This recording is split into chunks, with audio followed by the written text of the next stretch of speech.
Min-Jae Kang stood at the floor-to-ceiling windows of his Seoul penthouse, watching the city wake up beneath him. 20 stories below, ordinary people rushed to ordinary jobs, living ordinary lives. He envied them more than they'd ever know. Behind him, he heard the soft shuffle of footsteps, the familiar sound of his maid arriving for her morning shift.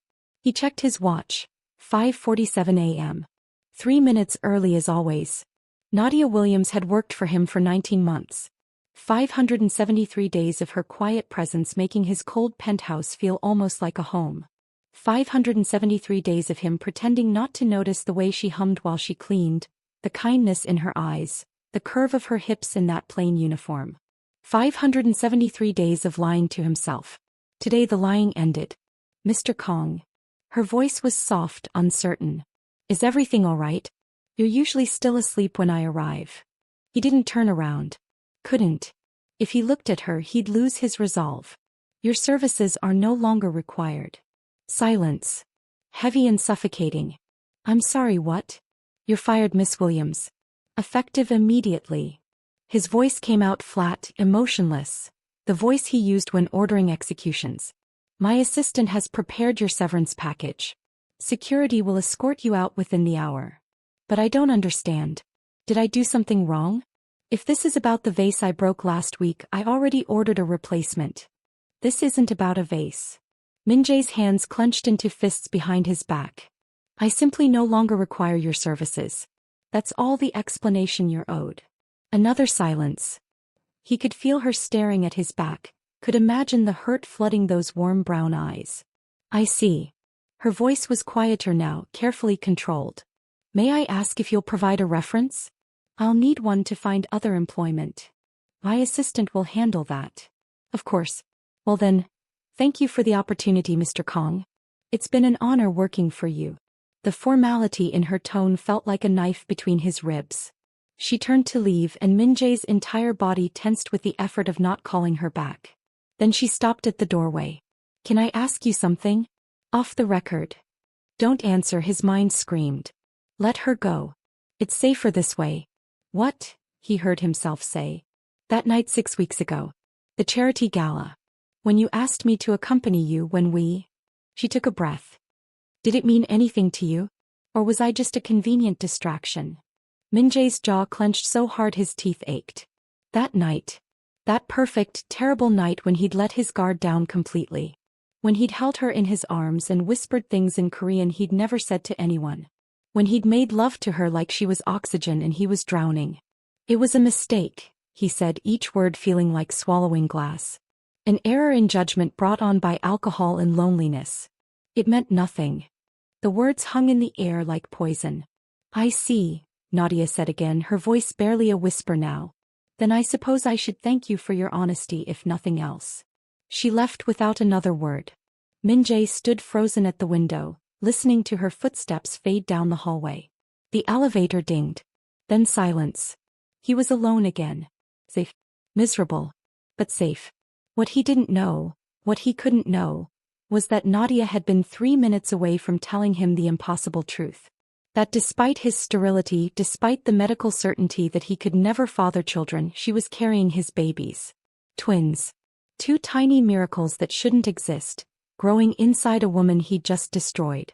3 months from now, their worlds would collide again in the most devastating way possible. But for now, Min-Jae convinced himself he'd done the right thing. His enemies had been asking questions about the woman who made him smile. His brother had made thinly veiled threats about removing distractions. His world was dangerous, violent, and no place for someone like Nadia. Firing her was an act of protection, even if it felt like self-destruction. He just wished it hurt less. 19 months earlier, Nadia Williams had come to South Korea with 3 suitcases, $200, and a desperate need to disappear. Detroit had become impossible after her ex-boyfriend Marcus had made good on his promise to ruin her life, for daring to leave him. He'd gotten her fired from her job, spread lies to her friends, shown up at her apartment at all hours screaming threats through the door. The final straw came when she woke up to find him standing over her bed, having somehow gotten a copy of her keys. You think you can just leave me? He'd hissed. I own you. Nadia had grabbed the baseball bat she'd started keeping under her bed and swung with everything she had. He'd stumbled back, clutching his bleeding shoulder, and in that moment she'd made a decision. He was done being afraid. He was done being small. She was done letting men dictate her worth. She'd filed a police report, they'd done nothing, packed what she could carry and booked a one-way ticket to Seoul using the last of her savings. Her friend Keisha's cousin worked for an agency that placed foreign domestic workers with wealthy Korean families. "The pay is incredible," Keisha had told her. "And Seoul is literally across the world from Marcus. He'll never find you there." The agency had been skeptical when Nadia first walked in. She was aware of what she looked like. A plus-size black woman with natural hair and very limited Korean language skills. Not exactly their typical candidate. But Nadia had spent 2 years getting her business degree before Marcus had isolated her from school. She was fluent in Spanish, had basic French, and could learn quickly when motivated. More importantly, she was desperate. "I'll work harder than anyone," she'd promised the agency director, a severe woman named Mrs. Cho. "I'll be invisible when needed, professional always, and I won't cause problems. Just give me a chance." Mrs. Cho had studied her for a long moment. "I have one client," she'd said finally. "Very wealthy. Very private. Very demanding. He's gone through 15 housekeepers in 2 years. Most quit within a month. What makes him so difficult? He runs his business from home. He keeps unusual hours. He has, let's say, complicated security requirements. And he doesn't tolerate incompetence or gossip. I can handle complicated. Can you handle dangerous?" The word hung between them like a warning. "Is he dangerous to his staff?" Nadia had asked carefully. "Not directly. But his world is dangerous. You would see things, hear things. Things that could put you at risk if you spoke about them to the wrong people." After Marcus, after months of living in fear, the idea of a different kind of danger almost felt safer. At least this danger came with excellent pay and an ocean between her and her abuser. "When can I start?" Mrs. Cho had made a phone call in rapid Korean. Then she turned back to Nadia with something that might have been approval. "Tomorrow morning. 5:45 a.m. Don't be late." She'd handed Nadia a card with an address in Gangnam, Seoul's wealthiest district. "One more thing," Mrs. Cho had said. "Mr. Kang values discretion above all else. What you see in his home stays in his home. What you hear you forget. Are we clear?" Crystal clear. The next morning, Nadia had stood outside the most intimidating building she'd ever seen. A luxury high-rise that looked like it cost more than her entire hometown. Security had checked her ID 3 times before letting her into an elevator that required a special key card. The penthouse had taken her breath away. Floor-to-ceiling windows overlooking all of Seoul. Furniture that looked like art. Everything in shades of white, gray, and black, beautiful but cold. Like a museum, not a home. And standing in the middle of it all, talking on his phone in clipped Korean, was the most beautiful man Nadia had ever seen. Min-Jae Kang. He'd glanced at her once, barely acknowledged her presence with a nod, and returned to his conversation. Nadia had stood there awkwardly until an older woman emerged from what she'd later learn was the kitchen. The previous housekeeper, there to show her the ropes for her final day. "You're the new one," the woman had said in heavily accented English. "Good luck. You'll need it." "Is he really that difficult?" The woman had laughed, a bitter sound. "The boss isn't difficult. He's impossible. He wants everything perfect but never tells you what perfect means. He has meetings at midnight and sleeps until noon. Men with guns come and go at all hours. And he looks at you like you're invisible. I can handle invisible. Can you handle lonely? Because that's what this job is. You'll spend months in this beautiful prison with a man who barely acknowledges you exist, and you'll start to wonder if you exist yourself." The woman had gathered her things and paused at the door. "One piece of advice. Don't fall for him. He's beautiful, yes. Rich, yes. But he's dead inside and he'll kill whatever light you have if you let him." Then she was gone and Nadia was alone with the impossible man. That first week had been exactly as difficult as promised. Min-Jae's standards were exacting. Coffee at a precise temperature, breakfast prepared exactly right, his office cleaned but never while he was working, his bedroom untouched unless he specifically requested it. He communicated mostly through curt notes left on the kitchen counter. "Dinner at 8 p.m. Something Korean. The study needs attention. Don't touch the papers on my desk. I'll have guests tomorrow. Make sure the liquor cabinet is stocked. Nadia learned his patterns quickly because survival required it. She learned that he took calls from his brother at 11 p.m. every night and they always ended with Min-Jae looking angry. She learned that he fed stray cats on the balcony even though he pretended not to care about them. She learned that he read poetry late at night when he thought no one was watching. Korean poets whose names she'd looked up and tried to understand. She learned that he was lonely despite the constant stream of business associates and guards. She learned that he was kind despite the cold exterior. He'd yelled at a delivery man for being rude to her once, not realizing she could hear.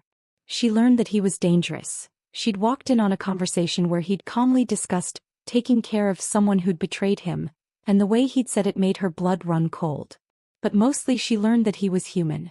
And that scared her more than anything else. Because humans were complicated. Humans could hurt you. And Nadia had promised herself after Marcus that she'd never again let someone have that kind of power over her. So she kept her head down, did her job perfectly, and tried not to notice the way Min-Jae's rare smiles made her heart race. 3 months in, something shifted. Nadia was cleaning the living room when she heard a crash from Min-Jae's study. Then shouting in Korean, Min-Jae's voice raw with rage. She should have stayed out of it. Should have minded her own business. Instead she found herself knocking on the study door. Mr. Kang? Is everything all right? Silence. Then, go away. The pain in those 2 words made her ignore the order. She opened the door carefully. Min-Jae stood in the middle of his destroyed office. Papers everywhere, a lamp shattered on the floor, his laptop cracked against the wall. His hands were bleeding from where he'd clearly punched something. I said go away. Let me see your hands. Nadia. Let me see them. Something in her tone made him comply. He held out his hands and Nadia took them gently, examining the cuts. First aid kit. Bathroom cabinet. She retrieved it and cleaned his wounds with careful efficiency. Min-Jae watched her the entire time, his dark eyes unreadable. Why are you still here? He asked quietly. The others all ran at the first sign of violence. I grew up in Detroit. I've seen worse than a broken lamp. I could hurt you. You won't. How do you know? Nadia looked up at him, meeting his intense gaze. Because I see you, Mr. Kang. Not the image you project to the world. And you're not a monster, no matter how hard you try to convince people otherwise. Min-Jae's expression flickered. Surprise, then something that looked like longing, then back to carefully controlled blankness. You don't know anything about me. I know you feed stray cats. I know you read Yoon Dongju's poetry and cry at the sad parts. I know you yelled at that delivery man for being disrespectful to me. I know you work yourself to exhaustion because you're afraid of being alone with your thoughts. Stop. I know you're lonely. Stop. His voice cracked. You don't get to see me like that. You don't get to make me feel. He cut himself off, jaw clenching. Make you feel what? Nadia asked softly. But Min-Jae pulled his hands away, the walls slamming back into place. Clean up this mess. Then go home early. I need to be alone. Nadia had learned when to push and when to retreat. This was a retreat moment. She cleaned the office in silence while Min-Jae stood at the window, his back rigid. When she finished, she paused at the door. For what it's worth, Mr. Kang, you don't have to be alone unless you choose to be. She left before he could respond. The next morning, there was a note on the kitchen counter in Min-Jae's precise handwriting. Thank you for yesterday. I'm sorry you had to see that. You were right, I am lonely. But it's safer that way. For everyone. Nadia had kept that note, tucked it into her wallet like a secret. And from that day forward something changed between them. Min-Jae started acknowledging her more. Started having actual conversations instead of leaving notes. Started asking about her day, her life, her thoughts on things. Why did you come to Korea? He asked one morning over coffee. Nadia considered lying. Decided on truth. I was running away from someone who hurt me. Someone who made me feel small and worthless. I needed to disappear, and Seoul was about as far as I could get from Detroit. Min-Jae's expression darkened. He put his hands on you? Yes. His name. Mr. Kang. His name, Nadia. She told him, and something shifted in Min-Jae's eyes. Something cold and dangerous. 2 weeks later she got an email from Keisha. Girl, I don't know what happened, but Marcus got arrested. Something about drugs in his car and outstanding warrants. He's looking at serious time. You're finally free of him. Nadia had stared at that email for a long time. Then she'd looked at Min-Jae, who was reading a book in his study, and wondered if it was coincidence. It wasn't. But she never asked and he never told. That was the thing about Min-Jae, he protected what was his. And somewhere along the way, without either of them acknowledging it, Nadia had become his. Not in a possessive way. In a way that meant he noticed when she was tired and sent her home early. In a way that meant he remembered she didn't like spicy food and ordered accordingly when they ate together. In a way that meant he left books he thought she'd enjoy on the kitchen counter with sticky notes. Made me think of you. They fell into a comfortable rhythm. Employer and employee on the surface, something deeper underneath. Nadia told herself it was friendship. Told herself the way her heart raced when he smiled at her was just admiration. Told herself the dreams she had about his hands, his mouth, his body, were just her mind playing tricks after months of celibacy. She was lying to herself as much as he was lying to himself. The truth came crashing down at that charity gala 19 months into her employment. Min-Jae had been in a dark mood all week.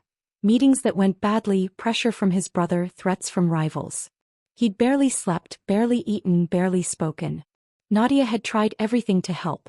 His favorite foods, calming tea, quiet concern. Nothing worked. Then Thursday night he'd emerged from his bedroom dressed in a tuxedo that fit him like sin, and said 5 words that changed everything. Come with me tonight. Please. Sir, I don't think. I need someone real beside me. Everyone else wants something, expects something. You're the only person in my life who sees me as human. So please, Nadia. Come with me. The vulnerability in his voice killed any protest. I don't have anything appropriate to wear. Already handled. He'd made a call and within an hour a team arrived with options. Beautiful dresses in her size, shoes, accessories. Not the generic plus-size options stores usually offered, but actual haute couture designed to flatter her curves. How did you know my size? She'd asked. Min-Jae had looked away. I noticed things. The dress she'd chosen was deep emerald green, long-sleeved, flowing, elegant without being revealing. When she'd looked in the mirror, she'd barely recognized herself. Beautiful. Powerful. Worthy. Min-Jae's reaction when she'd emerged confirmed it.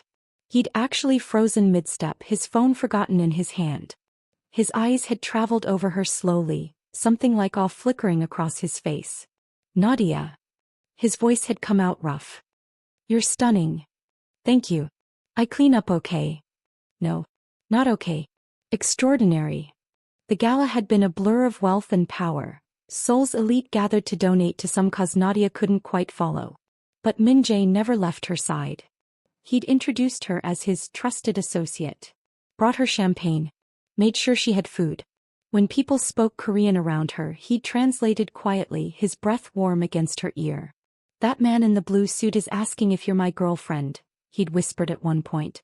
I told him you're far too good for me, but we're working on it. Nadia's heart had stuttered. You said that. In Korean, yes. Should I not have? No, we're working on it. Min-Jae had looked at her, then really looked at her, his dark eyes intense. I'd like to be. If you'd let me. You're my employer. I know.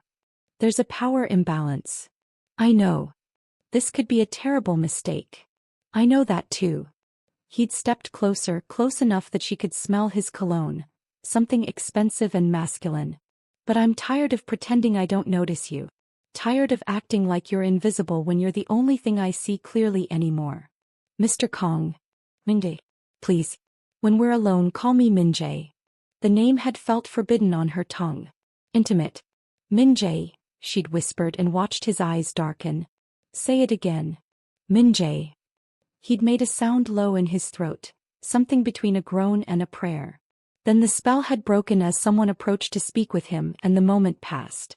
But the champagne kept flowing and the tension kept building, and by the time they'd left the gala, Nadia was buzzing with alcohol and possibility. In the car, Min-Jae had kept his hand on her thigh, just resting there, warm and possessive through the fabric of her dress. Come upstairs with me, he'd said when they arrived home. Not a question. A plea. Min-Jae, we're both drunk. We should think about this.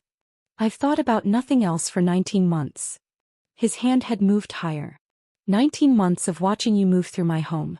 19 months of listening to you hum while you work. 19 months of pretending I don't wake up every morning hoping you'll stay longer. I'm done thinking, Nadia. I'm done pretending. He should have said no. Should have been smart. Should have protected herself. Instead, she'd leaned in and kissed him. The elevator ride to the penthouse was a blur of desperate kisses and wandering hands. Min-Jae had backed her against the wall, his mouth hot on her neck, his fingers tangling in her hair. Tell me to stop, he'd breathed against her skin. Tell me this is wrong. I can't, Nadia had gasped as his teeth grazed her pulse point. God help me, I can't. They'd barely made it through the penthouse door before clothes started coming off. Min-Jae had been gentle and desperate all at once, kissing every inch of exposed skin, murmuring words in Korean she didn't understand but felt in her bones, touching her like she was precious and necessary and wanted. You're so beautiful, he'd whispered, his hands mapping her curves with reverent intensity. Every inch of you. I've dreamed about this about you. Never thought I'd actually get to touch you. When they'd finally come together in his massive bed, it felt like coming home. They'd made love 3 times that night, desperate and tender and raw. Between rounds, Min-Jae had held her like she might disappear, whispered confessions in Korean and English. I think I've been falling for you since the first day. You walked into my cold penthouse and I could suddenly breathe again. You're the only good thing in my life, Nadia. The only light in all this darkness. I don't deserve you, but I'm selfish enough to want you anyway. Each confession had cracked Nadia's heart open wider. At dawn, wrapped in his sheets with Min-Jae's arm around her waist, she'd felt happy for the first time in years. Safe, but loved maybe. She'd fallen asleep planning how they'd navigate this new reality. The logistics of dating your employer, the complications, the joy. When she'd woken 3 hours later, the bed was empty. A note sat on the pillow in Min-Jae's precise handwriting. Last night was a mistake that cannot happen again. Please resume your normal duties and we will never speak of this. I apologize for my inappropriate behavior. Kang. The formal tone, the cold dismissal. It felt like a physical blow. Nadia had dressed quickly, shame and hurt burning through her chest. She'd been so stupid. He was a wealthy, powerful man. She was his plus-size maid. Of course it was just one drunken night to him. She'd left before he woke, gone home to her tiny apartment, and cried until she couldn't breathe. For 2 weeks they'd maintained painful professional distance. Min-Jae avoided her entirely, barely spoke when necessary, left notes instead of having conversations. Nadia cleaned around him like a ghost, dying a little more each day.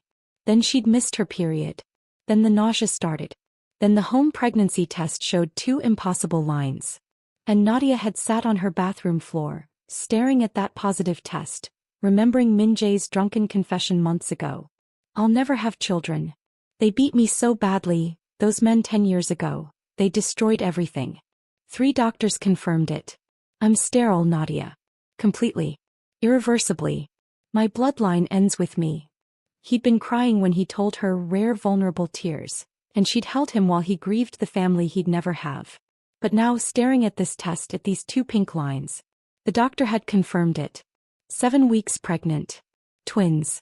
2 healthy, growing, impossible babies.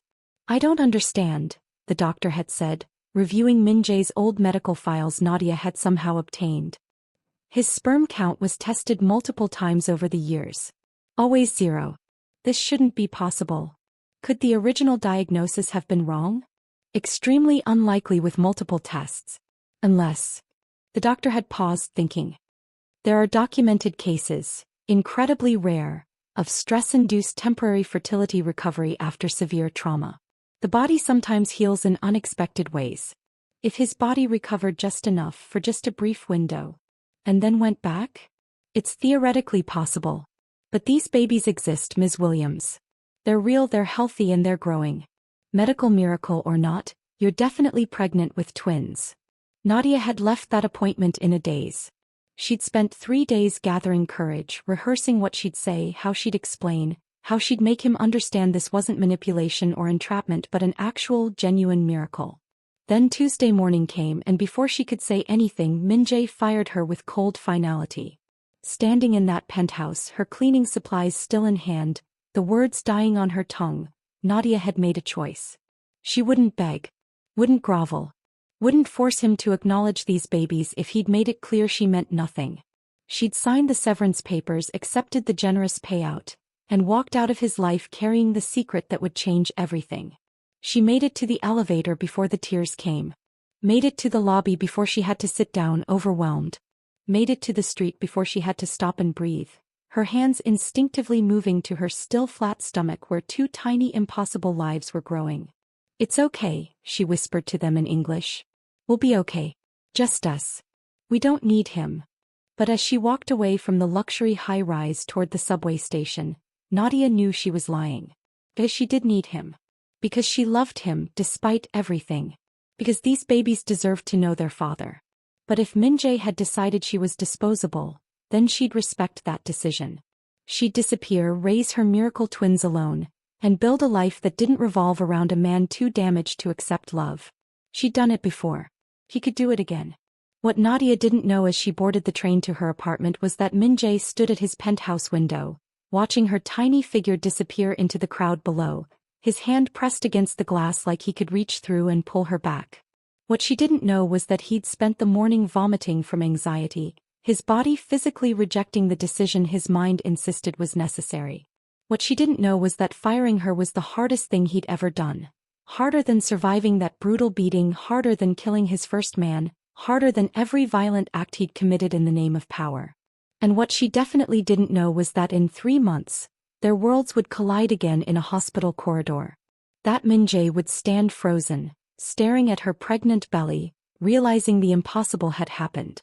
That everything he'd done to protect her would be revealed as the coward's choice it was. That the twins growing inside her would force him to finally choose between the dangerous life he knew and the family he'd thought he could never have. But for now, in this moment, they were both alone. Both heartbroken. Both carrying secrets that would either destroy them or forge them into something stronger. The story was only beginning. Busan was beautiful in a way that made Nadia's heart ache. The ocean stretched endlessly before her small apartment window, waves crashing against rocks in a rhythm that should have been soothing. Instead, it reminded her of everything turbulent inside her. The nausea that never quite left, the exhaustion that made simple tasks feel impossible, the loneliness that wrapped around her like a second skin. She'd chosen Busan deliberately. Far enough from Seoul that she wouldn't accidentally run into Min-Jae. Big enough that a pregnant black woman wouldn't draw too much attention. Close enough to quality medical care for when the twins arrived. The severance package he'd given her was generous enough to cover rent for 2 years if she was careful. She'd found work at a small cafe near Haeundae Beach, Café Mira, run by a grandmother everyone called Halmini Park. Mrs. Park had taken one look at Nadia during the interview, noted the slight swell of her belly despite it only being 3 months, and asked in careful English, "The father?" "Not in the picture," Nadia had answered quietly. Mrs. Park had nodded, asked nothing more, and hired her on the spot. "You work morning shift only," she'd said firmly. "Pregnant women need rest. And you eat. I see you too thin. Twins need nutrition." "How did you know it was twins?" Mrs. Park had smiled mysteriously. "I have 6 children, 14 grandchildren. I know pregnant belly when I see one. You carrying 2 babies, not one." From that day forward, Mrs. Park had become a protective force in Nadia's life. She pushed food across the counter constantly. Bibimbap, kimchi jjigae, soft tofu soup that settled Nadia's stomach better than anything else. She taught Nadia Korean words for baby things, for medical terms, for how to navigate the healthcare system. "You have family in America?" Mrs. Park asked one quiet afternoon. "My mom died when I was 20. No siblings. Some cousins I don't really talk to. Then I am your Halmini now. You and babies are family." Nadia had cried right there behind the counter, overwhelmed by unexpected kindness from a stranger who owed her nothing. But kindness couldn't fill the Min-Jae-shaped hole in her chest. At night, alone in her small apartment, Nadia would lie in bed with her hands on her growing belly and tell the twins about their father. "Your Appa is the most beautiful man I've ever seen," she'd whisper in the darkness. "He has eyes like midnight and hands that are gentle even when the rest of him is hard. He reads poetry when he thinks no one is watching. He feeds stray cats. He's so lonely it hurts to look at him sometimes." The babies would kick in response like they were listening. He's also stubborn and proud and so damaged he can't accept love even when it's right in front of him. But that doesn't mean he wouldn't love you. I think he'd be an amazing father if he gave himself the chance. More kicks. Stronger now at 4 months. We'll be okay without him though. I promise. Your Yama is strong. We'll build a good life, just the 3 of us. You'll never doubt that you're wanted and loved and enough, exactly as you are. But promising and believing were different things. Nadia missed him with an intensity that felt physical. Missed his rare smiles, his dry humor, the way he'd started saying good morning in English just to hear her laugh. Missed the weight of his attention when he actually looked at her. Really looked, like she was the only person in the world who mattered. Missed the potential of what they could have been. Her phone stayed silent. No calls, no texts, no reaching out. Min-Jae had made his position clear. She was fired, dismissed, erased from his life with cold efficiency. Fine. Nadia could be erased. She deleted his contact information, blocked his number, deleted every photo she'd secretly taken of him feeding the cats or reading in his study. She packed away the notes he'd left her, the books with his sticky note recommendations, every small piece of evidence that they'd meant something to each other. She built a life that didn't include him. And every day it got a little easier to breathe. Meanwhile in Seoul, Min-Jae was falling apart. The first week after firing Nadia, he'd convinced himself he'd done the right thing. The necessary thing. His enemies had been circling, asking questions about the woman who made him smile. His brother Sungmin had made thinly veiled threats about removing distractions that make you weak. Firing her was protection. The second week doubt crept in. The penthouse felt emptier than before she'd worked there. He'd wake at 5:45 a.m. out of habit, listening for footsteps that never came. His coffee was never quite right when he made it himself. The meals he ordered tasted like ash. By the third week he was barely sleeping. Barely eating. Barely functioning. "You look like death," his assistant Ji-won said bluntly during a meeting. "When did you last eat a real meal?" "I'm fine." "You're not fine. You're self-destructing. Does this have something to do with the housekeeper you fired?" Min-Jae's expression had gone cold. "That's none of your concern. It is when your work is suffering. 3 deals have fallen through because you can't focus. You snapped at the Incheon crew leader so badly he quit. And yesterday you forgot an important meeting with the Busan faction entirely." Min-Jae had no defense. Ji-won was right. "Find her," he'd said suddenly. "Sir. Nadia Williams. Find out where she went. I need to know she's safe." Ji-won had studied him carefully. "Is that all you need to know? Find her." Should have been simple. Nadia was a foreign resident with work visa documentation. But somehow she'd vanished. Her old apartment had been vacated.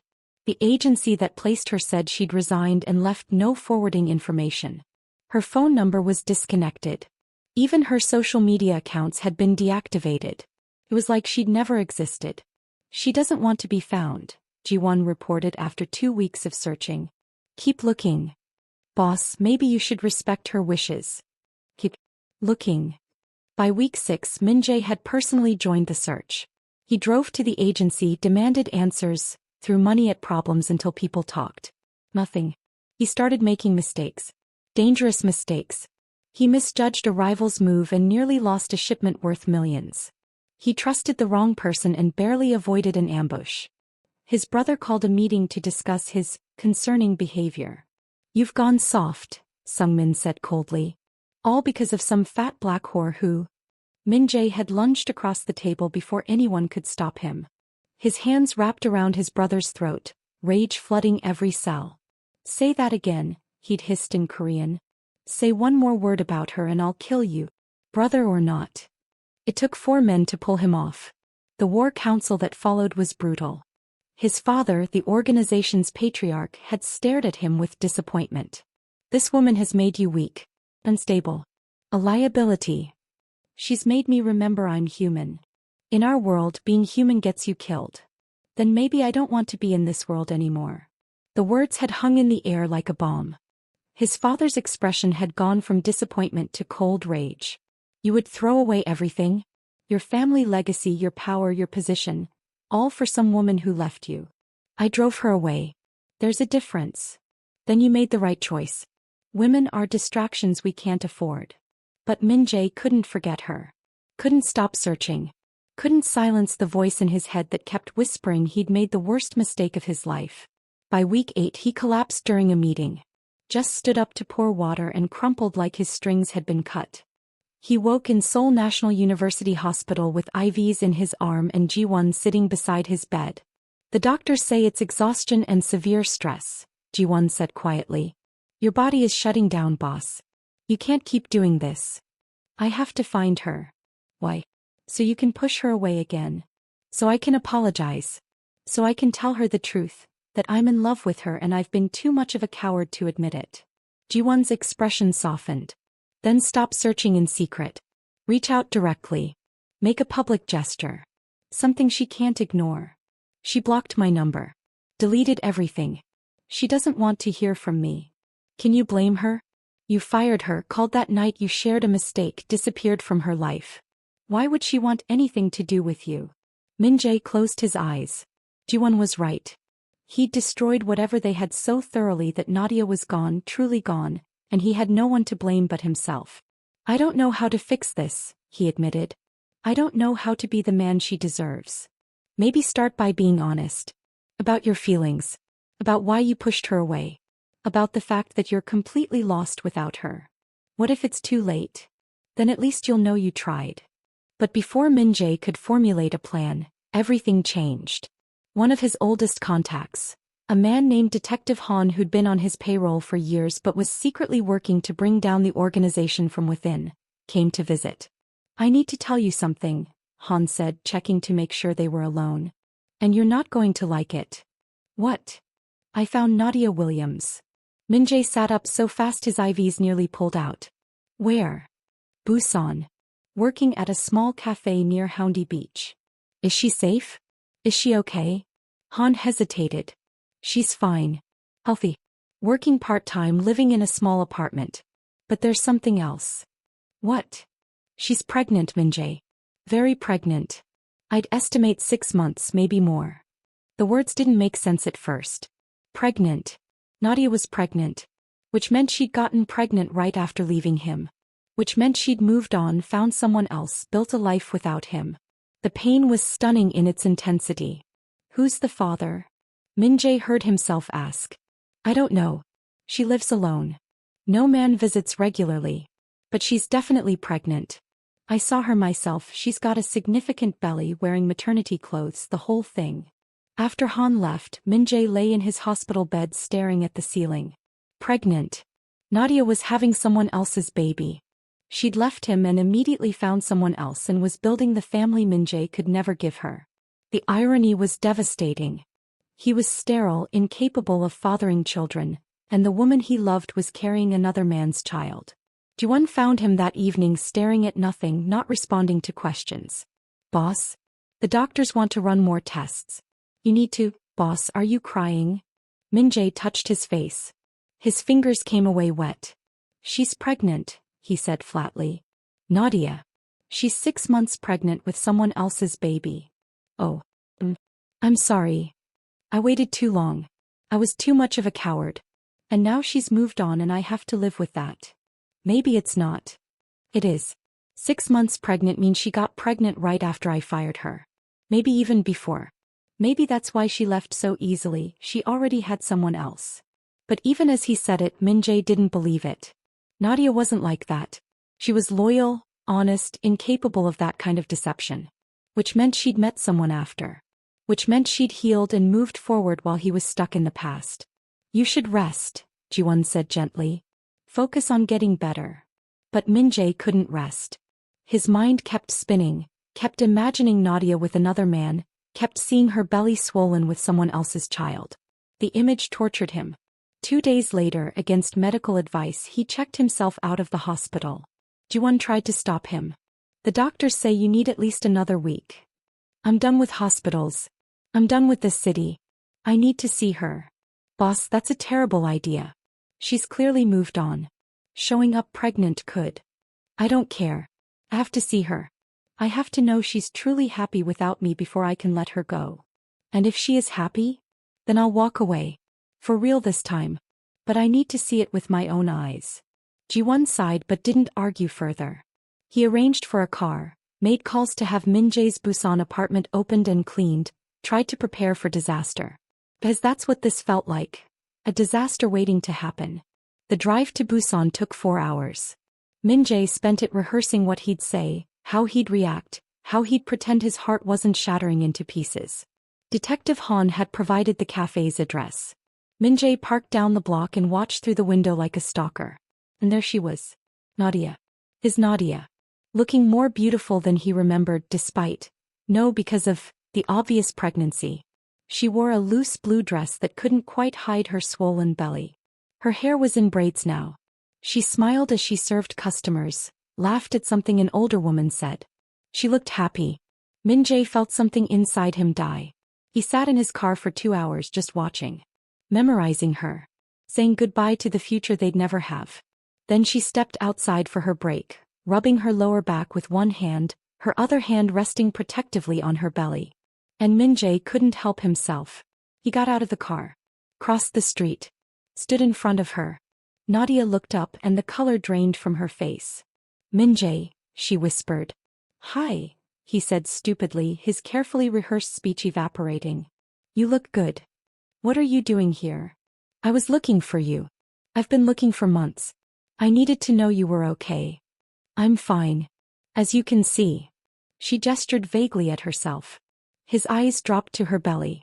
Up close it was even more obvious. She was very pregnant. Congratulations, he managed. When are you due? Nadia's expression flickered with something he couldn't read. Soon. 12 weeks. That's good. I'm happy for you. Are you? Of course. You deserve happiness. You deserve everything good. They stood in awkward silence. Around them, Busan continued. People walking past, cars honking, the ocean crashing in the distance. Why did you really come here? Nadia asked finally. After 3 months of silence, why now? I wanted to apologize. For how I treated you. For calling that night a mistake when it was the best night of my life. For being too damaged and too proud to admit I love you. Nadia's eyes filled with tears. You love me. I'm in love with you. Have been since the first day you made my coffee perfect. But I was afraid of my enemies using you against me, of you seeing how broken I really am, of 1,000 things that seem stupid now. Min-Jae. But I see I'm too late. You've moved on. Built a life. Found someone who could give you what I never could. He gestured at her belly. I'm happy for you. Truly. Even if it kills me. You think? Nadia stopped, laughed bitterly. You think this baby is someone else's? Babies. The detective said probably twins based on your size. And yes, obviously they're someone else's. I'm sterile, Nadia. We've been through this. Oh my God. You really don't understand. Understand what? Nadia stepped closer, her eyes blazing. That morning you fired me. I was 3 minutes away from telling you I was pregnant. That despite every doctor saying it was impossible, despite your medical certainty, I was carrying your children. Twins. Your twins. A miracle that shouldn't exist. The world stopped spinning. What did you say? These babies. She took his hand and pressed it against her belly. They're yours, Min-Jae. A boy and a girl. Growing against all odds. Your children. Under his palm something moved. Hick. Strong and undeniable. Min-Jae's knees buckled. He would have fallen if Nadia hadn't caught him. That's not possible, he breathed. The doctors said. I know what they said. I also know what my doctor says. That sometimes in extremely rare cases the body heals. That stress-induced temporary fertility recovery is theoretically possible. That for a brief window, maybe just that one night, your body worked. And then went back. You're telling me these are my babies. I'm telling you these are your babies. The ones you thought you'd never have.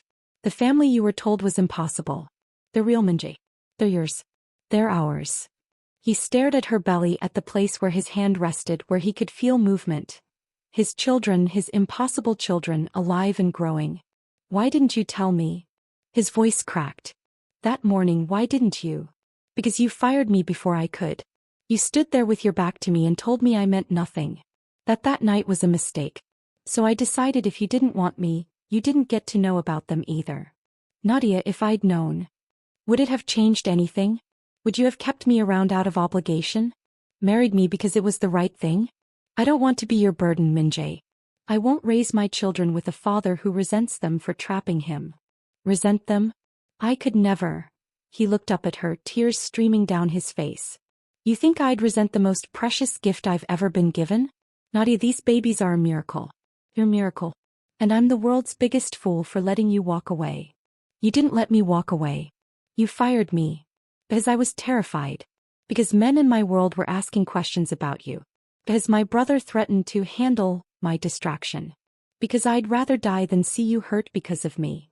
So you hurt me yourself instead? Yes. Min-Jae's voice rose. Because I'm a coward who destroys good things before they can be taken away. Because I've never had anything worth protecting and I didn't know how to handle it when I did. Because I love you so much it terrifies me and I'd rather push you away than watch my enemies use you to destroy me. People were staring now. Nadia's co-workers had come to the cafe window. You love me, she said quietly. Desperately. Completely. So much I've been falling apart for 3 months. So much I'm in a hospital for exhaustion because I can't eat or sleep without you. So much that standing here knowing you're carrying my children and I almost lost you forever is killing me. Nadia was crying now too. You really didn't know? About the babies. I swear on everything I had no idea. I thought you'd moved on. Found someone else. We're building a family without me because I'm too damaged to deserve one. You're not too damaged. You're just scared. I'm terrified. Of being a father. Of failing you. Of my world destroying our family. Of everything. Then be terrified with me, Nadia said. Be scared and imperfect and human. But be here. Be present. Be their father. Min-Jae looked at her. This incredible woman carrying his impossible children, offering him everything he'd ever wanted and didn't think he deserved. He dropped to his knees right there on the Busan sidewalk. I'm begging you, he said in Korean then English. Please forgive me. Please let me be part of this. I know I don't deserve it. I know I destroyed everything. But I'm begging you for a chance to fix it. To prove I can be the man you and our children need. Nadia looked down at him, this powerful, dangerous man on his knees before her, tears on his face, offering her everything. Mrs. Park appeared in the cafe doorway. What is this drama on my sidewalk? How meany I'm sorry This is baby's father? Mrs. Park studied Min-Jae critically. The one who fire you and break your heart? Yes, Nadia admitted. Mrs. Park walked over and smacked Min-Jae on the head. Hard. Stupid boy. You make good woman cry, you abandon your own children before you know they exist, you make very bad choices. I know, Min-Jae said. I'm sorry. Sorry not enough. You want to fix? You fix properly. You marry her. You protect her. You be good father. You make her happy every day for rest of life. Understand? Yes, ma'am. Good. Now get up. You make scenes, scare customers. Mrs. Park looked at Nadia. You give him chance or no? I support either way. Nadia looked at Min-Jae, still kneeling, still crying, still offering everything. She thought about the past 3 months. The loneliness. The nights telling her babies about their father. The ache of missing him that never quite faded. She thought about how easy it would be to say no. To protect herself. To raise these babies alone rather than risk more heartbreak. But she also thought about love. Real, messy, complicated love that wasn't easy but was worth fighting for. Get up, she said finally. Min-Jae stood slowly, hope and fear warring on his face. If we do this, if I give you another chance, it's on my terms, Nadia said firmly. No more pushing me away to protect me. No more making decisions about us without me. No more running when things get hard. We're in this together or not at all. Together. I swear. Whatever you need. I need honesty. I need you to leave that dangerous world behind. These babies can't grow up in constant fear. I'm already working on it. I've been transitioning out for months. It's complicated, but I'm making it happen. I need you to respect that I'm not fragile. I'm strong enough to handle whatever comes. Stop treating me like I need protection and start treating me like an equal partner. Yes. All of that. Yes. And I need you to understand that these babies come first. Not your pride, not your business, not anything else. They're the priority. Always. They already are. You all are. Nadia studied his face, looking for lies or reservations. Found only desperate sincerity. Okay, she said finally. We'll try. But Min-Jae, if you hurt me again, if you run or push me away or make me feel like I'm not enough, there won't be a third chance. I'll take these babies and you'll never find us. Understood. Understood. Thank you. God, thank you. He moved to hug her, but Nadia held up a hand. One more thing. You're going to my next doctor's appointment. Tomorrow. You're going to see these babies on the ultrasound and hear their heartbeats and understand exactly what you almost threw away. Tomorrow. Yes. I'll be there. Good. Now go away. I still have an hour left on my shift and you're causing a scene. Min-Jae laughed, a genuine sound of pure relief and joy. Can I at least buy you dinner after? You can buy Halmiani and me dinner. She's been taking care of me and your babies while you were busy being an idiot. Mrs. Park grinned. I like her. She has spine. That evening, the three of them sat in a small Korean restaurant. Min-Jae, Nadia, and Mrs. Park, who spent the entire meal telling embarrassing stories about Nadia's pregnancy cravings and grilling Min-Jae about his intentions. You make her happy? Mrs. Park demanded. I'll spend the rest of my life trying. You protect these babies? With everything I am. You love her. Real love, not just responsibility love. Real love. The kind that makes me want to be better than I am. The kind that's been destroying me for 3 months. The kind I don't know how to live without anymore. Mrs. Park nodded, satisfied. Hey. You acceptable. But I watching you. You hurt her again, I hurt you. Understand. Understood. After dinner, Min-Jae walked Nadia home. A small apartment overlooking the ocean, simple but comfortable. This is it, she said. Not fancy like your penthouse, but it's mine. It's perfect. Because you're here. They stood at her door, neither quite ready to say goodnight. The babies kick a lot at night, Nadia said. Want to feel? Can I? She took his hand and placed it on her belly. Within seconds, a strong kick. Min-Jae's expression transformed. Wonder, joy, love, all playing across his face. That's our son, Nadia said. He's the more active one. I've been calling him Kai. Kai, Min-Jae repeated softly. It means strength. I figured he'd need it with you as a father. Another kick, different location. And that's our daughter. She's quieter but determined. I've been calling her Zara. Kai and Zara. Min-Jae's voice was thick with emotion. Our son and daughter. Our impossible miracles. He knelt and pressed his forehead against Nadia's belly, speaking softly in Korean. What are you telling them? Nadia asked. That I'm sorry I didn't know about them sooner. That I'm going to spend every day proving I'm worthy of being their father. That they have the most incredible mother and they're already so loved. Nadia's fingers threaded through his hair. You can come to the ultrasound tomorrow. 2 p.m. at Busan Women's Hospital. I'll be there. Can I stay tonight? Just to be close? I'll sleep on the couch, I won't push for anything, You can stay. But you're right, you're sleeping on the couch. Relief flooded his face. Thank you. That night, Nadia lay in her bed listening to Min-Jae move around her small apartment. She heard him on the phone speaking rapid Korean, probably telling Ji-won he wasn't coming back to Seoul tonight. Heard him settle on the couch, then get up again to check on her. I'm fine, she called out. Go to sleep. Just making sure. Around midnight, Nadia woke to strong kicks and uncomfortable cramping, Braxton Hicks contractions her doctor had called them.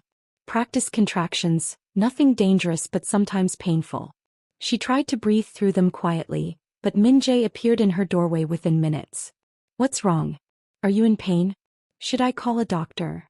I'm fine. Just practice contractions. Happens sometimes. Practice contractions? That's a thing. Your baby knowledge is seriously lacking. Then teach me. Please. I want to know everything.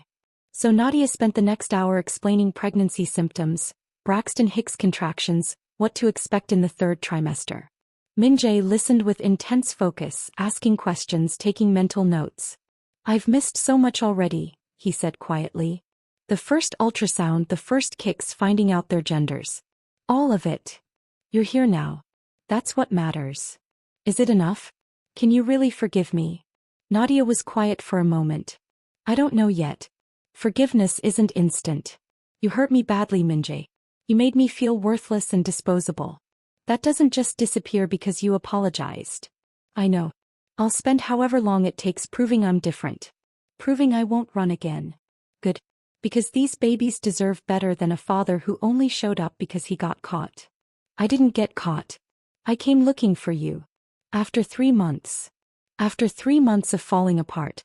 After realizing I'd made the worst mistake of my life. After understanding that power and safety and pride mean nothing without you. He reached for her hand carefully, giving her time to pull away. He didn't. I love you, Nadia Williams. I've been in love with you since the day you told me I read poetry and cry at the sad parts.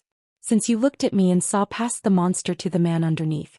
I love you and I'll spend the rest of my life earning the right to say that. Nadia's eyes filled with tears. I love you too. Even though you're infuriating and emotionally constipated and made 3 months of my life hell. Emotionally constipated? Very constipated. We're working on that. He laughed, then sobered. Thank you for giving me another chance. I won't waste it. You better not. Now go back to the couch. Your daughter is kicking my bladder and I need to pee. Again. The next day, Min-Jae stood in the ultrasound room at Busan Women's Hospital holding Nadia's hand while the technician moved the wand over her belly. 2 heartbeats filled the room, fast and strong. There's baby A, the technician said, pointing at the screen. Your son. He's measuring right on track. Very active. Min-Jae stared at the tiny form moving on the screen. His son. His Kai. And here's baby B. Your daughter. A bit smaller but perfectly healthy. Both babies look great, Mom. You're doing an excellent job. Can you tell if they're okay? Min-Jae asked. Completely healthy. No problems from the unusual circumstances. The technician looked confused, but the doctor who'd entered answered. You mean the conception despite documented sterility? We've been monitoring extra carefully because of that. But honestly, these babies are textbook perfect. Whatever miracle happened to create them, they're thriving. Min-Jae's eyes filled with tears as he watched his children move on the screen. Zara sucking her thumb. Kai stretching like he was preparing for a marathon. They're real, he whispered. They're actually real. Very real, Nadia said. And very much yours. After the appointment, Min-Jae insisted on taking her shopping for baby supplies. Cribs, clothes, diapers, everything they'd need. I can afford this stuff, Nadia protested. Your severance package was generous. That was guilt money. This is father money. Let me do this. Please. They spent hours in baby stores, Min-Jae asking a million questions about what babies needed, why they needed 17 types of bottles, whether the twins needed matching cribs or different ones. You're overthinking this, Nadia laughed. I'm preparing. There's a difference. By the end of the day, they'd bought enough supplies to fill Min-Jae's car twice over. Where are we putting all this? Nadia asked. My apartment is tiny. About that. Min-Jae hesitated. I have a place here in Busan. A small house, actually. It's been sitting empty, but I could have it ready in a week. Would you consider moving in? Just temporarily until we figure things out. Moving in together seems fast. You're having my babies in 12 weeks. We're past fast. He had a point. Can I see the house first? Of course. The house was in a quiet neighborhood near Gwangali Beach. A traditional-style Korean home with modern updates. 3 bedrooms, a small garden, high walls for privacy. It's beautiful, Nadia admitted. It's yours. Whether you live here with me or alone, I'm signing it over to you. Security for you and the babies. Min-Jae, that's too much. It's not enough. It'll never be enough to make up for what I did. But it's a start. A home for our family, whether or not you want me in it. Nadia walked through the house, imagining her life here. The twins in one bedroom, her in another. Space for Mrs. Park to visit. An actual kitchen where she could cook. A garden where babies could eventually play. Okay, she said. I'll move in. On one condition. Anything. You don't live here yet. You court me properly. Dates, conversations proving you've changed. We're not just falling back into a relationship because it's convenient or because I'm pregnant. I'll court you. I'll date you properly. I'll prove every single day that I'm worthy of you. Good. You can start by helping me pack my apartment. Everything needs to be moved by next week. Min-Jae grinned. Yes, ma'am. Over the next week, Min-Jae proved himself in small ways that mattered. He helped pack her apartment, carrying all the heavy boxes despite her protests. He hired movers and supervised everything personally. He had the house deep cleaned and baby-proofed before she moved in. He attended every doctor's appointment, taking notes and asking questions. He brought her food when morning sickness flared up. He rubbed her feet when they swelled. He talked to the babies every night, his hands on her belly, telling them stories in Korean. And he kept his distance. Slept in the third bedroom. Didn't push for intimacy. Respected her boundaries while making it clear he was completely devoted. "You're being very patient," Nadia observed one evening. They sat in the garden watching the sunset, her feet in his lap while he massaged them. "I'm waiting for you to trust me again. That takes time. What if I never fully trust you? What if part of me is always waiting for you to run? Then I'll spend every day proving you wrong until that part gets smaller. I'm not going anywhere, Nadia. Not ever again." She wanted to believe him. God, she wanted to. But trust once broken was hard to repair.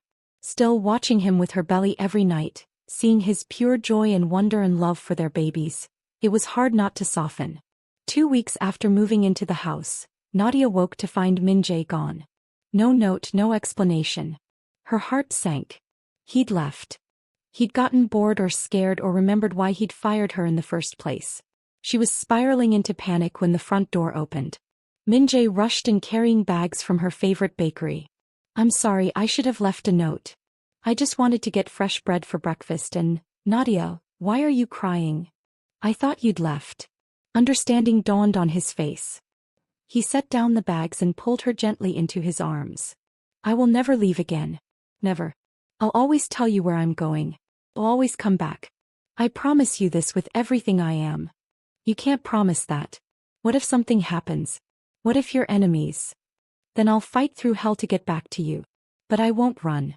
Not from you, not from our babies, not from this life we're building. You're stuck with me now." Nadia cried against his chest while he held her, murmuring reassurances in Korean and English. This was healing. Slowly, painfully building trust brick by brick. And for the first time since he'd fired her, Nadia let herself believe they might actually make it. The threat came on a Tuesday morning when Nadia was 32 weeks pregnant. She woke to find Min-Jae already dressed, phone pressed to his ear, speaking rapid Korean in that cold voice he used for business. The voice that reminded her he wasn't just a man trying to be a good father. He was also someone dangerous. He noticed her watching and switched to English. "I understand. Double the security. No one gets near the house without clearance. I'll be there in an hour." He hung up and turned to her, his expression carefully neutral. "What's wrong?" Nadia asked, struggling to sit up. "At 8 months with twins, every movement was an effort.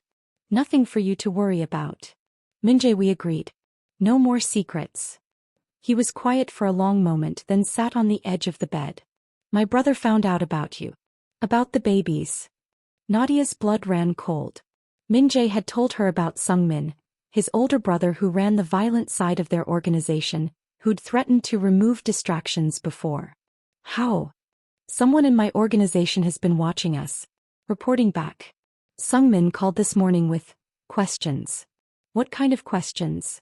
"Whether the babies are really mine. Whether you're trying to trap me. Whether this is some elaborate scheme to get money or power." Min-Jae's jaw clenched.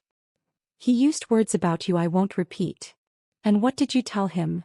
"That you're the mother of my children. That you're under my protection. That anyone who touches you or says another word against you will answer to me personally." "That's going to make things worse, isn't it? Between you and your family?" "I don't care. You and Kyanzar are my family now. They can accept that or lose me." Nadia reached for his hand. "I don't want to be the reason you're in danger. You're the reason I have something worth protecting. There's a difference." He kissed her knuckles. "I need to go to Seoul today. Meet with Sung-min face to face, make my position clear." "I'm coming with you." "Absolutely not." "Min-Jae." "Nadia, you're 8 months pregnant with twins. The stress alone could trigger early labor. And my brother is unpredictable. Violent. I won't risk you or the babies. So I'm just supposed to sit here worrying while you walk into danger? You're supposed to stay safe while I handle my family. I'm leaving Ji-won here with you." He's armed, trained, and under orders to get you to the hospital at the first sign of anything wrong. I hate this. I know. But I hate the idea of you getting hurt worse. He pressed his forehead to hers. Trust me. I'll be back tonight. Promise. I promise. Nothing will keep me from coming back to you. After Min-Jae left, Nadia tried to distract herself. She organized the nursery for the 100th time. She read baby books. She called Mrs. Park, who came over with food and comfort. He'll be fine, Mrs. Park assured her. That boy is fighter. And he has too much to come home to. But around 3 p.m., Ji-won got a phone call that made his expression go dark. What? Nadia demanded. What happened? The meeting went bad. There was a fight. Physical. Boss is okay, but what? Sungmin made threats. Direct threats about eliminating you and the babies to free Min-Jae from weakness. Nadia's hands moved protectively to her belly. He threatened my children? He threatened all of you. And he has resources to make good on threats. Where's Min-Jae now? On his way back. ETA 2 hours. He said to tell you not to panic, that he's handling it, that you're safe.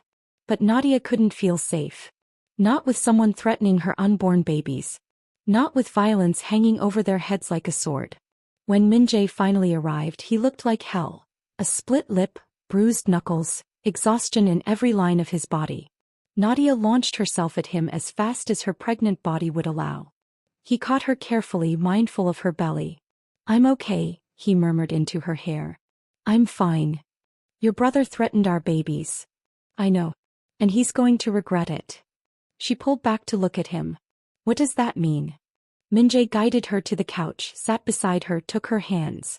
I'm accelerating my exit from the organization. I've been working with authorities for months, giving them information in exchange for immunity and protection. But it was supposed to take another year. Now we don't have that time. You're going to testify against your own family? I'm going to protect mine. You Kaiser, you're my family. And I won't let my past destroy our future.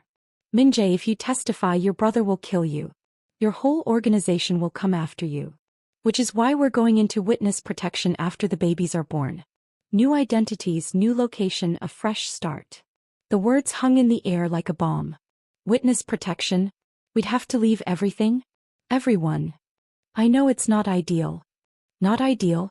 Min-Jae, I'd have to leave Mrs. Park. My friends. My entire life here. I know. And I'm sorry. But it's the only way to guarantee your safety. The prosecutors have been wanting to take down my family's organization for years. My testimony can do that. In exchange, we get protection, immunity, and a chance at a normal life. Normal, Nadia repeated bitterly. Nothing about this is normal. No.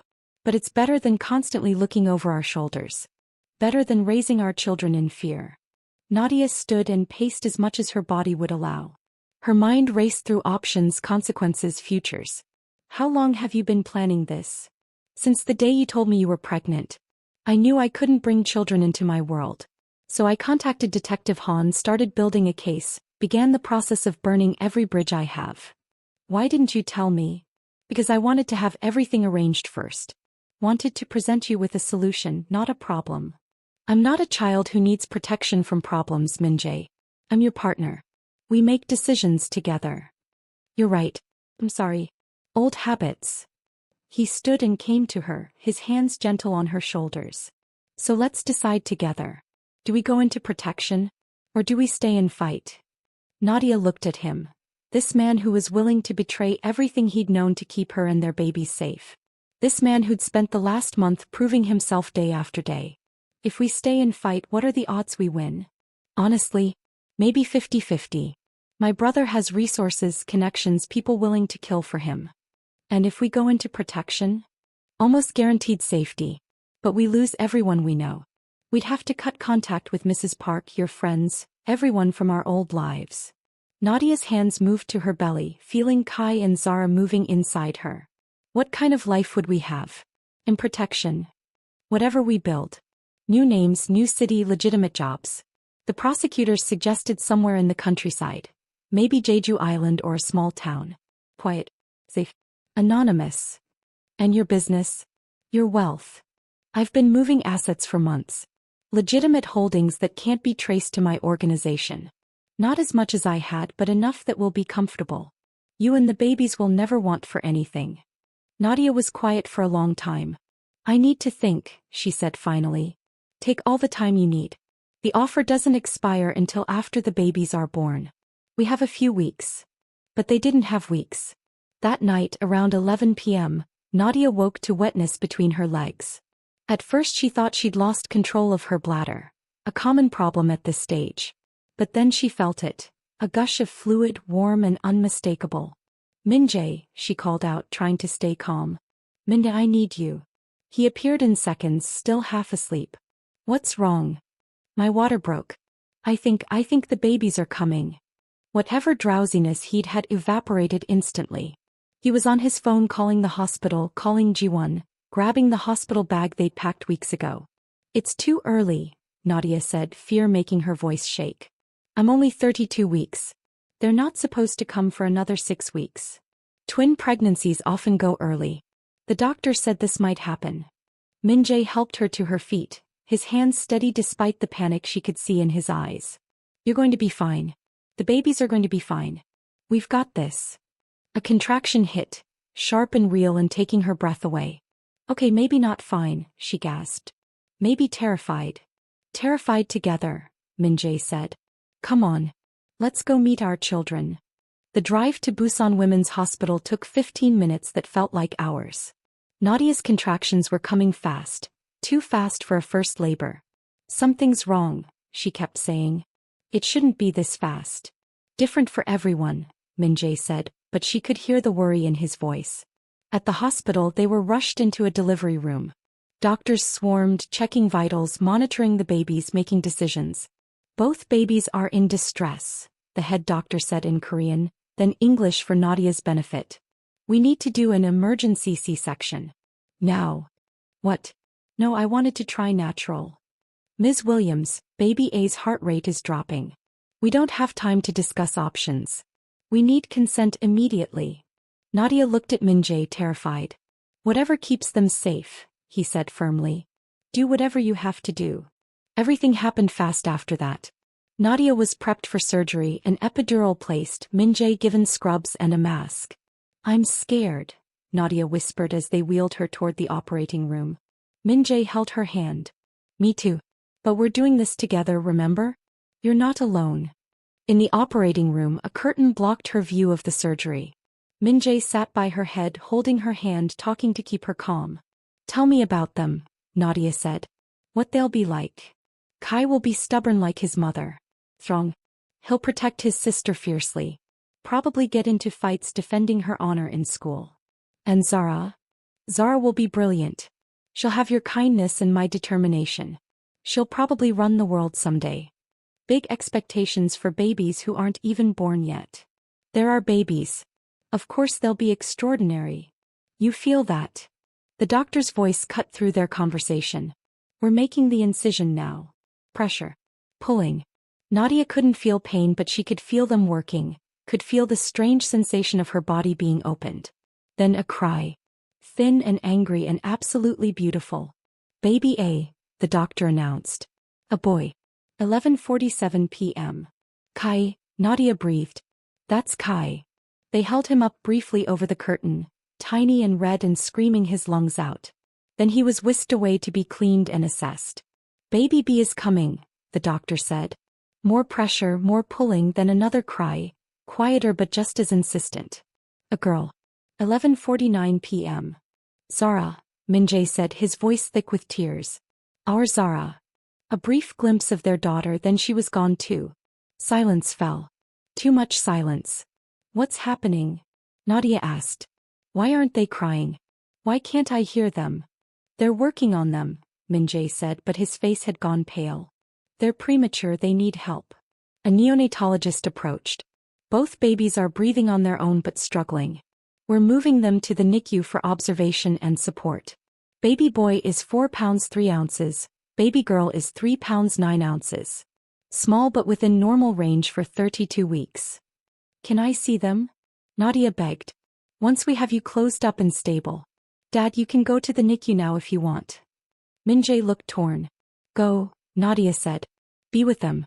Make sure they're okay. I don't want to leave you. Min-Jae, go. I'll be fine. They need their father. He kissed her forehead. I love you. So much. You're incredible. You just gave me everything. Then he was gone and Nadia was being stitched up, her body empty after months of being full, her arms aching to hold the babies she'd only glimpsed.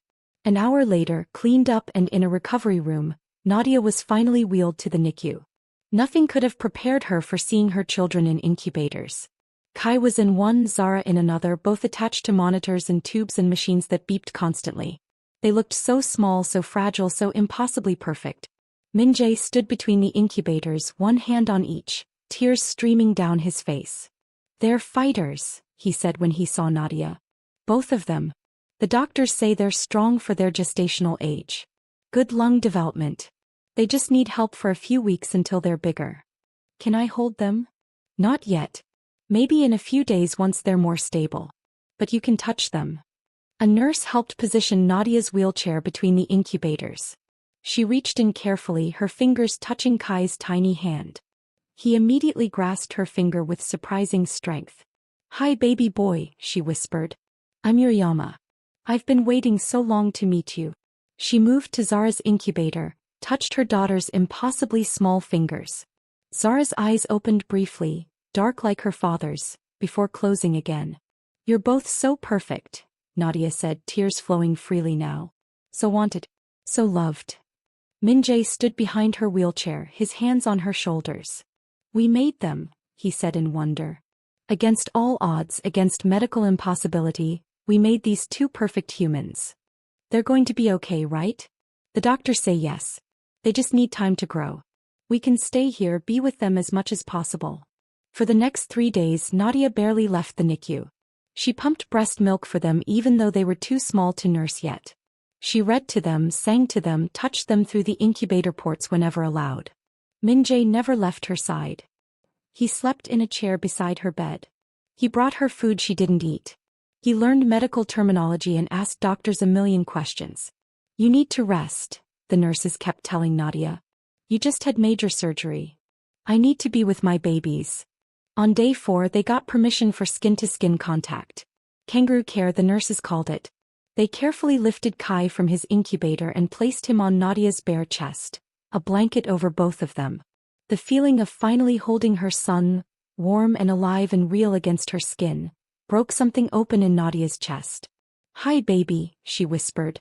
I'm here. Yama's here. Kai settled immediately, his breathing evening out, his tiny body relaxing. The monitors showed his vitals improving. He knows you, Min-Jae said, taking pictures. Look how calm he is. An hour later they switched and Nadia held Zara. Her daughter was even tinier, more delicate but just as determined. She made small mewling sounds and gripped Nadia's finger. You're my strong girl, Nadia told her. You and your brother are fighters. Just like your parents. That evening, while the babies slept in their incubators and Nadia dozed in her bed, Ji-won arrived with news that shattered their peaceful bubble. There's been a development, he said quietly to Min-Jae in the hallway. Nadia heard through the open door. What kind of development? Your brother hired someone. A professional. He's asking around about the hospital, about security, about when the babies might be discharged. He's planning to make a move. Yes, and soon. The prosecutors are saying if you want protection you need to finalize everything now.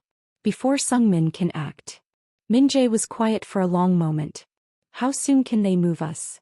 The babies need at least 2 more weeks in NICU. After that, once they're stable enough to transport, we can relocate you all. But that's 2 weeks your brother knows where to find you. Then we increase security.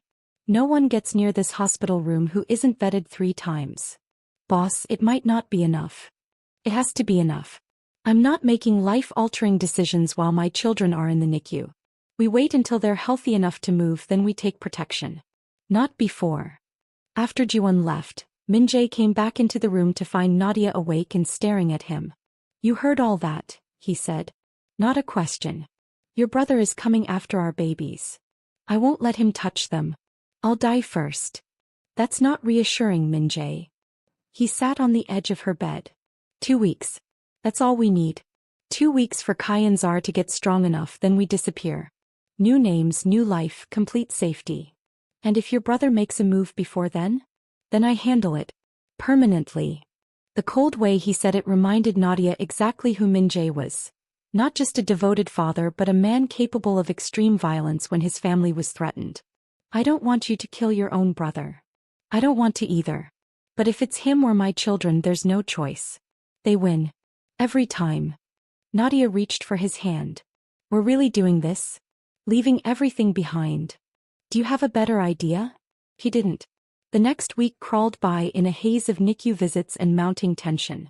Security around their hospital room tripled. Min-Jae barely slept, constantly checking cameras, monitoring anyone who came near.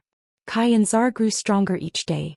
They gained weight, needed less respiratory support, showed all the signs of thriving premature babies. The doctors were optimistic they could be discharged soon. On day 12, Mrs. Park came to visit. She'd been kept away initially while security was tightest, but Nadia had begged to see her. My grandchildren, Mrs. Park said, peering into the incubators with tears in her eyes. So tiny. So perfect. Halmiani, Nadia said carefully. I need to tell you something. She explained everything. The threats, the danger, the plan to enter witness protection. Mrs. Park listened in silence. So you disappear? I never see you or babies again. I'm so sorry. I don't want this, but you do what's necessary to protect family. Mrs. Park squeezed Nadia's hand. I understand. I don't like, but I understand. You give those babies good life, yes? You tell them about Halmiani who loved them. Every day. I promise. Good. This is good. Mrs. Park wiped her eyes. You're a strong woman, Nadia. You survive everything. You survive this too. They said goodbye knowing it was final. After Mrs. Park left, Nadia cried for an hour. I hate this, she told Min-Jae. I hate that your world is stealing my life from me. I know. I'm sorry. I'm so sorry for all of it. Sorry doesn't fix anything. No. But staying alive does. And once we're safe, once the babies are grown, you can reconnect with people. This isn't forever. Isn't it? You're testifying against your entire organization. They'll hunt you forever. Min-Jae had no answer for that. On day 14, the doctors cleared Kai and Zara for discharge. They're small but healthy, the neonatologist said. You'll need to come back for weekly checkups for the first month, but they can go home. Home. Except they weren't going home. They were going into hiding. The prosecutors had arranged everything. A safe house in Jeju Island. Far from Seoul and Busan, isolated, protected. New identities already prepared. A U.S. Marshal assigned specifically to their case. They left the hospital at midnight under cover of darkness. Min-Jae carried Kai, Nadia carried Zara. Ji-won and 3 other guards surrounded them. A medical van waited instead of a regular car. Bulletproof, windows tinted dark, capable of handling 2 car seats and medical equipment. This is really happening, Nadia whispered. This is really happening. The drive to the private airfield took an hour. They boarded a small plane, just them and the guards. No commercial flight, nothing traceable. As Busan disappeared beneath them, Nadia looked down at Zara sleeping in her arms, at Kai and Min-Jae's arms, and made a choice. Her old life was gone. Her friends, her cafe, her apartment by the ocean, all of it left behind. But these babies, these impossible, miraculous babies, they were her life now. They and the complicated, damaged man who'd given them to her. We're going to be okay, she said, more to herself than anyone else. Min-Jae reached for her hand. We're going to be more than okay. We're going to be safe. Together. That's all that matters. The plane banked toward Jeju Island, toward their new life, toward whatever came next. Behind them in Seoul, Sung-min received word that his brother had vanished. The rage that followed would fuel a manhunt lasting years. But for now, in this moment, Min-Jae's family was safe. And that was worth everything he'd sacrificed. Everything except the final reckoning that was still to come. The safe house in Jeju Island sat on a cliff overlooking the ocean. A traditional Korean hanok that had been modernized with steel-reinforced doors, bulletproof windows, and a security system that would make a bank jealous. Nadia stood on the wooden deck, watching waves crash against black volcanic rocks below, Zara asleep in a wrap against her chest. Inside she could hear Min-Jae talking softly to Kai, probably reading him poetry in Korean like he did every night. 3 months had passed since they'd arrived. 3 months of learning new names, new identities, new ways of existing. She was Nadia Park now. They'd let her keep her first name since changing it would be too jarring. Min-Jae was David Park, a name he'd chosen himself, saying it meant beloved, and felt appropriate for this new life. They were officially married now too. A quiet ceremony with just the prosecutor and 2 witnesses, purely for legal protection. But Min-Jae had surprised her by producing rings, simple gold bands he'd had made weeks earlier. "I know this isn't how you imagined getting married," he'd said as he slipped the ring on her finger. "But I promise you when this is all over I'll give you the wedding you deserve. The dress, the flowers, everyone we love there to celebrate." "This is enough," Nadia had said and meant it. "You're enough." The babies were thriving. At 3 months old and nearly full-term weight now, Kai and Zara had grown into chubby, healthy, impossibly perfect little humans. Kai had his father's serious eyes and his mother's smile.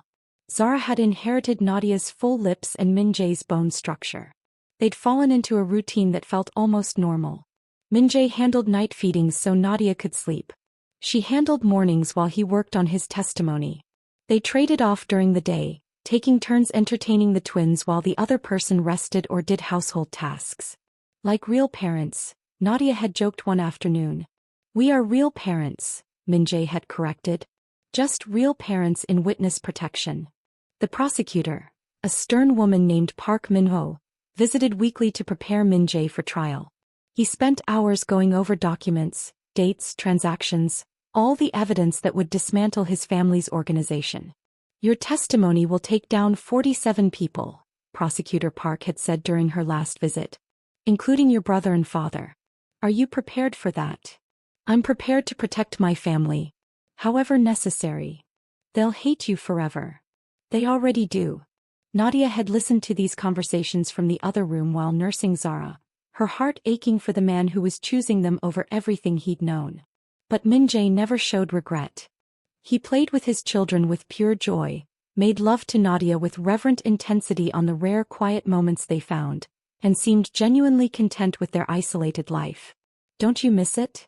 Nadia asked one night after the twins were asleep. "The power, the money, the respect?" "I miss sleeping past 5 a.m., Min-Jae admitted. "But the rest? Oh. I spent my whole life chasing power. I didn't want to prove something to a father who couldn't love me. This..." He gestured around their simple house at the baby monitor on the nightstand at her in his arms. "This is what I was actually searching for. I just didn't know it. Even though you're trapped here, even though we can't leave, can't see anyone, can't have a real life. This is the most real life I've ever had." She wanted to believe him. Mostly she did. But sometimes late at night, Nadia would stand on the deck like she was now and wonder if this was sustainable. 3 months in hiding felt doable. But the trial kept getting delayed. Procedural issues, judge scheduling, defense motions. It might be another year before Min-Jae testified. Could they really live like this for a year? For years. "You're thinking too loud," Min-Jae said, stepping onto the deck. He wrapped his arms around her from behind, careful not to disturb Zara. "What's wrong?" "Nothing. Everything. I don't know." Nadia leaned back against his chest.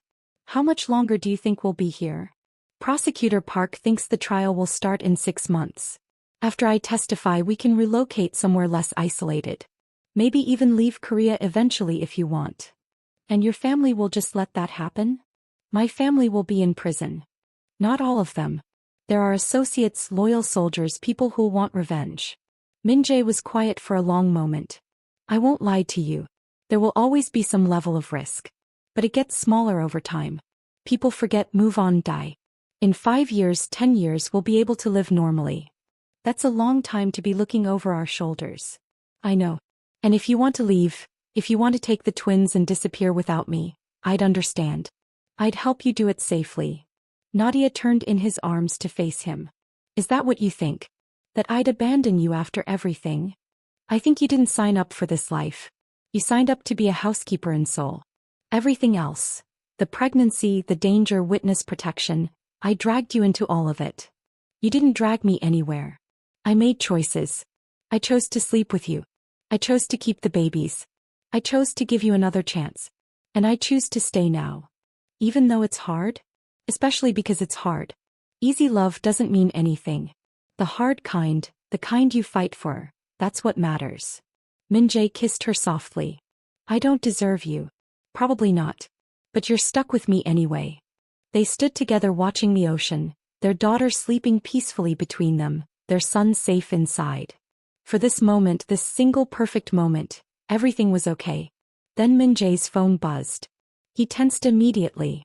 The only people who had this number were Prosecutor Park and their security detail. It's Park, he said, checking the screen. At this hour, that's not good. He answered in Korean, his expression growing darker with each word. Finally, he hung up and turned to Nadia with fear in his eyes. What happened? They arrested Sungmin tonight. He'd been planning an attack on a rival organization. The prosecutors moved up the timeline. That's good though, right? He's in custody. He made bail within 2 hours. And the first thing he did was put out a contract on me. $2 million to whoever finds and kills me before I can testify. The bottom dropped out of Nadia's world. 2 million? Min-Jae, professional killers will come from everywhere. I know. Park is moving us immediately. Tonight. We have an hour to pack. Where? She didn't say over the phone. Somewhere more secure. Somewhere Sungmin can't reach us. They moved through the house in controlled chaos, packing baby supplies, important documents, the few possessions they'd accumulated. The twins woke from all the activity and started crying, confused and frightened. Shoo, it's okay, Nadia soothed them, bouncing both babies. We're just going on a trip.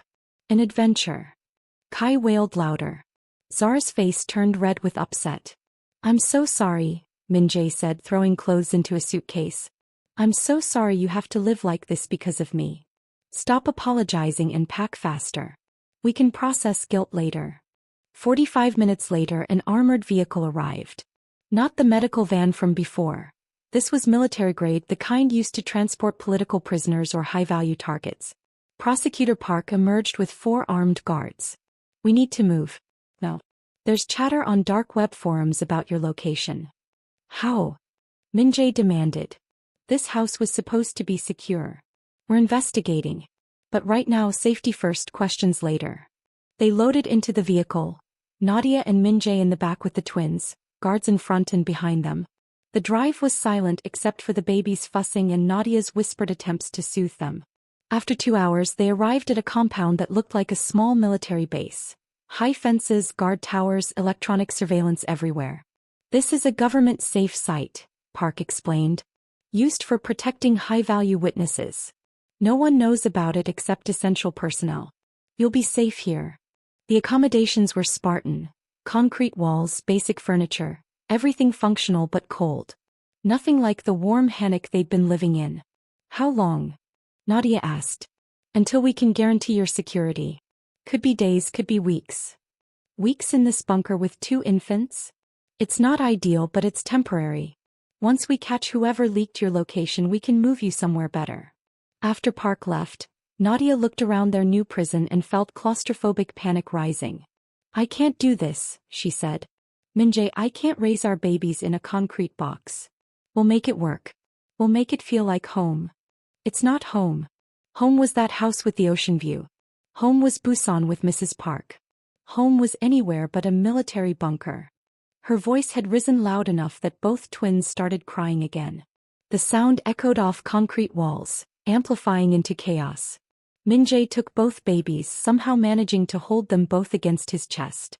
He walked them in circles, humming Korean lullabies until they quieted. I know this is terrible, he said quietly. I know you're scared and angry and have every right to be. But Nadia, we're alive. We're together. That's more than a lot of people in my world can say. I'm so tired of just surviving. I want to live. I want to take my babies to the park. I want to have coffee with friends. I want normal things. Then let's end this. Let me testify tomorrow. Let's accelerate everything so we can get past it and start actually living. The trial isn't scheduled for 6 months. Prosecutor Park said they could move faster if I waived certain rights. I'll do it. I'll testify whenever they want. The sooner I do, the sooner we're free. And the sooner you're at maximum risk. Your brother will be most dangerous right after you testify. Which is why we need to get it over with. The anticipation is worse than the reality. They argued about it in whispers so as not to wake the babies. Finally, exhausted, they agreed to talk to Prosecutor Park in the morning. That night, sleeping on thin mattresses in a concrete room, listening to their children breathe in portable cribs, Nadia wondered if they'd ever actually be free. Or if Min-Jae's past would chase them forever. Prosecutor Park agreed to expedite the trial. It's risky, she warned. Moving this fast means less preparation time, more chance of procedural errors that could lead to acquittals.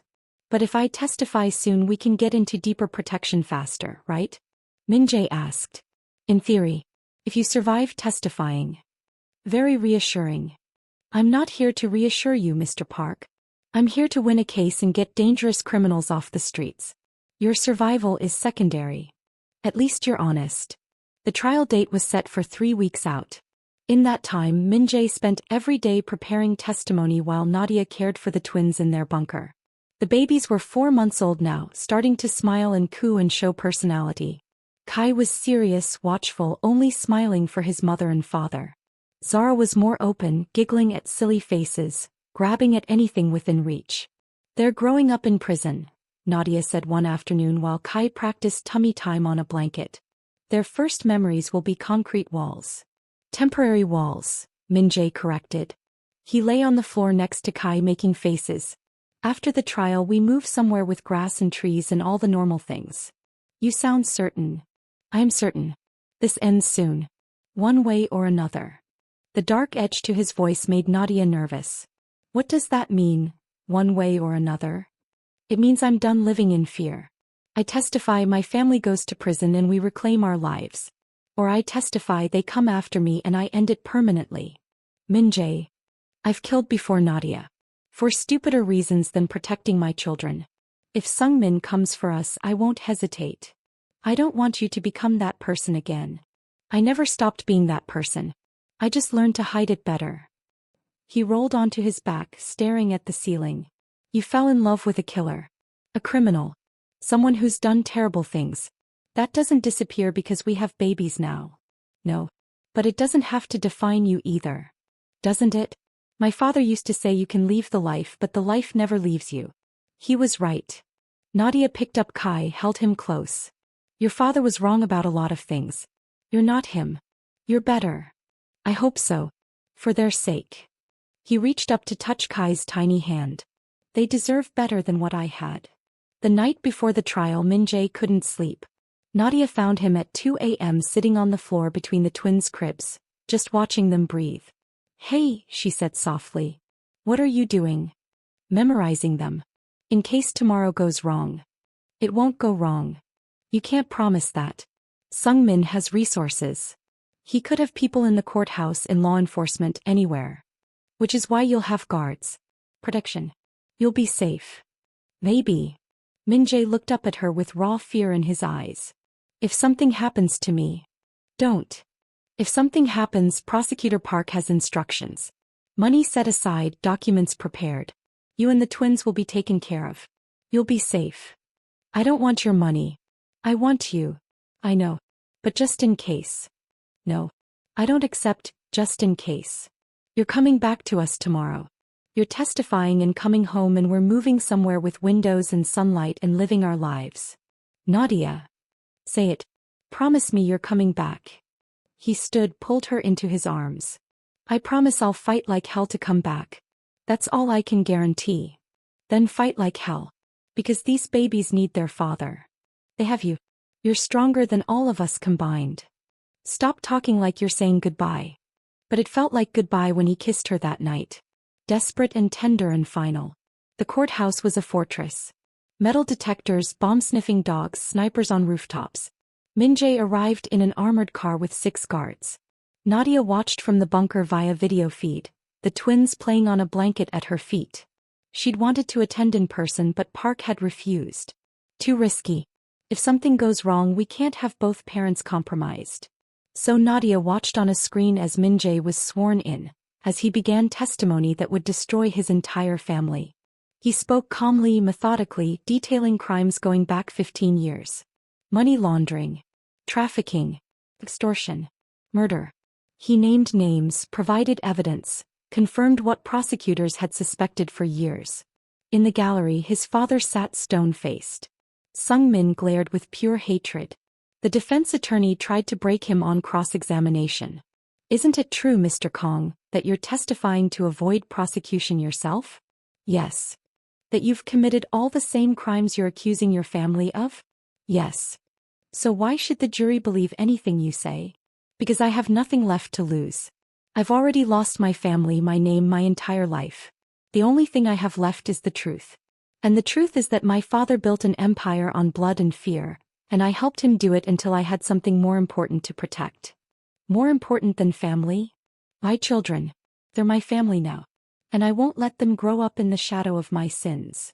The honesty seemed to land with the jury. Several nodded slightly.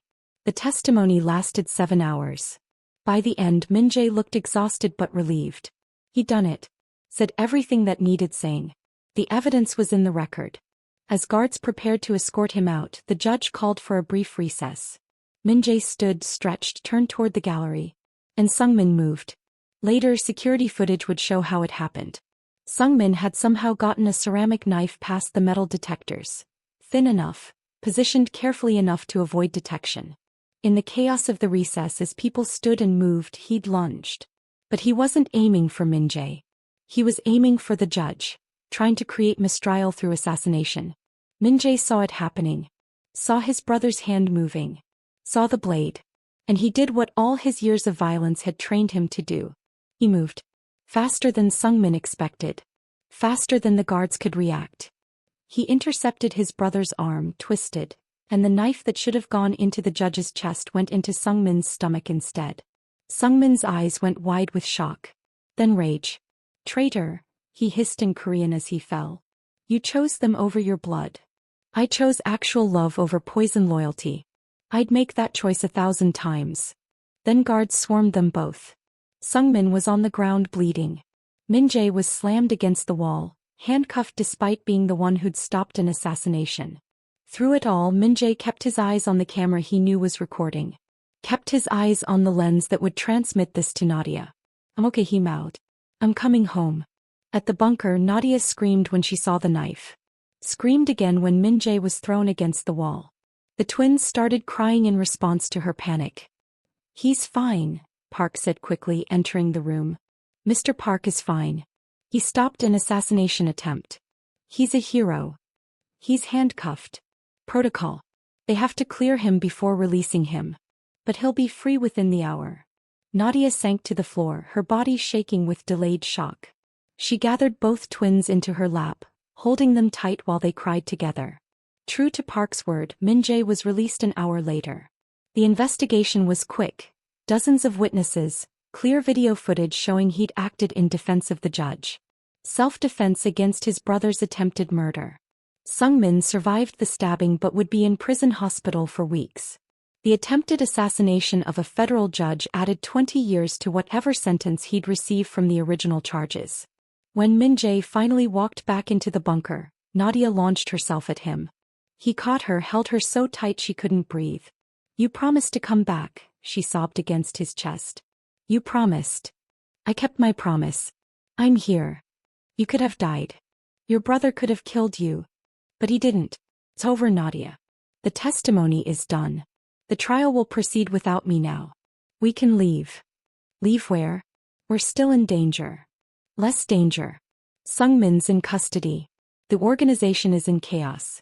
Most of my father's associates are either arrested or fleeing. We're not completely safe yet, but we're safer. Park cleared her throat from the doorway. Actually, we have options now. With the attempt on the judge, we can relocate you internationally if you want. New country, complete fresh start. The US has agreed to take you, or Canada, Australia, even some European countries. Leave Korea? Nadia asked. It would be safer. Your faces are all over the news now. Everyone knows Min-Jae, or David Park, testified against his family. Staying in Korea means constant recognition risk. Min-Jae looked at Nadia. What do you want? I want normal. I want to raise our children without fear. I don't care where that is. Then we leave. Fresh start, new country, completely clean slate. They chose Seattle. Close enough to Korea for cultural connection, far enough to be safe. Large Korean community so they wouldn't stand out. Good schools, clean air, mountains and ocean. The Pacific Northwest, Park said. Good choice. We have strong witness protection infrastructure there. The move happened within 2 weeks. New passports, new social security numbers, new complete identities. Min-Jae's remaining legal assets were transferred through a maze of international accounts. They'd be comfortable if not wealthy. On their last day in Korea, Nadia stood on the tarmac holding Zara while Min-Jae held Kai, waiting to board the plane that would take them away from everything they'd known. Any regrets? Min-Jae asked. Thousands. But none that matter more than this. She looked at their children, at him. We're alive. We're together. We're free. That's more than most people get. I love you, he said. For giving me this. For not giving up on me when I gave up on myself. I love you too. Despite everything, because of everything. You're mine, Min-Jae Kang. Or David Park. Or whoever you are now. I'm just yours. That's all I need to be. They boarded the plane as the sun set over Jeju Island, leaving behind a country and a life that had almost destroyed them. But they'd survived. Against impossible odds, against medical certainty, against his family and the criminal world and every obstacle thrown at them, they'd survived. And now, finally, they could start living. 3 years later. The playground in Seattle's Green Lake neighborhood was full of children on a sunny Saturday afternoon.